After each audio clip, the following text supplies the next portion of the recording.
ஒரு ஹீரோனா எப்படிங்க இருக்கணும்? ஹீரோனா எப்படி இருக்கணும்னா பாக்குறதுக்கு எப்படி இருக்கணும் நான் கேட்கல.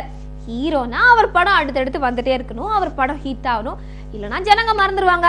ஆனா இப்ப நான் சொல்ல போறேன் இந்த ஹீரோ பத்தி பாத்தீங்கன்னா, அவர் படங்கள் ரிலீஸ் ஆகி கிட்டத்தட்ட 3 வருஷத்துக்கு மேல ஆச்சு. ஆனாலும் யங் ஜெனரேஷன் குறிப்பா பெண்களுக்கு அவர் ரொம்ப பிடிக்கும். எப்படா அவர் படம் ரிலீஸ் ஆகும் அப்படின்னு இன்னமும் காத்துட்டு இருக்காங்க. காலேஜ் பக்கம் போய் கேர்ள்ஸ் கிட்ட கேட்டீங்கன்னா, ஐயோ அவர் படம் ரிலீஸ் ஆகணும் நாங்க நிஜமா கவமா கிடக்குறோம் அப்படின்னு சொல்றாங்க. அப்பனா இன்னும் அவர் மவுஸ் குறையலங்கிறது உண்மையான விஷயம். அப்படிப்பட்ட ஹீரோ யாருங்கன்னு கேக்குறீங்களா? வேற யாரு, நம்ம சிம்பு தான்.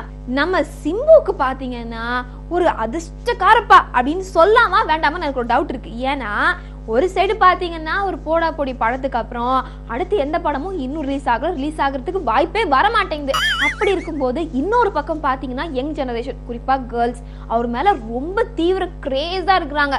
ஐயோ சிம்பு ஐயோ சிம்பு ஐயோ சிம்பு இப்படி சொல்லிட்டே இருக்கிறாங்க. இப்படி இருக்கும்போது இவர் வந்து நம்ம எந்த லிஸ்ட்ல சேர்க்கறது அப்படிங்கறது டவுட் எனக்கு ரொம்பவே இருக்கு. இதே நேரத்துல சரி அவர் படங்கள் ஏன்பா ரிலீஸ் ஆக முடிய மாட்டேங்குது அப்படின்னு கேட்டீங்கன்னா, குறிப்பா வாலு படம், இந்த படம் ரிலீஸ் ஆனாதான் அடுத்தவரோட படங்கள் ரிலீஸ் ஆகும் அப்படிங்கிற நிலைமைக்கே ஆயிப்போச்சு. இது நம்ம ஆளு படம் டிராப்பா இல்ல ரிலீஸ் ஆகுமா இல்ல அடுத்து எடுப்பாங்களா அப்படின்னு எதுவுமே தெரியல. சார் இதுதான் டைரக்டர் யார் சார்? திருட்டு முறை பார்க்கும்போது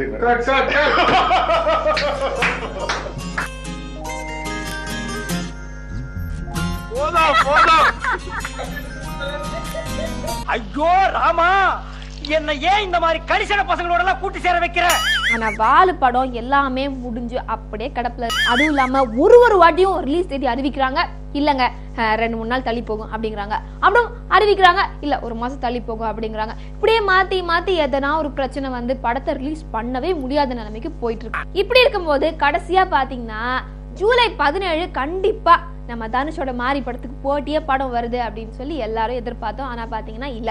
கடைசி நேரத்துல இந்த படத்தோட நிறுவனம் என்ன பண்ணிச்சு, படத்தோட தயாரிப்பு நிறுவனம் என்ன பண்ணிச்சுன்னா, இந்த மாதிரி இல்ல வேற எங்கேயோ வித்துட்டாங்க படத்தை, இதெல்லாம் சரியில்லை அப்படின்னு சொல்லி கேஸ் போட்டாங்க. கேஸ் போட்டோன்னே தடை வந்து என்ன பண்ணுவாங்க கோர்ட்ல, இந்த மாதிரி தடங்க படத்தை ரிலீஸ் பண்ணக்கூடாது இப்போதைக்கு அப்படின்ட்டாங்க.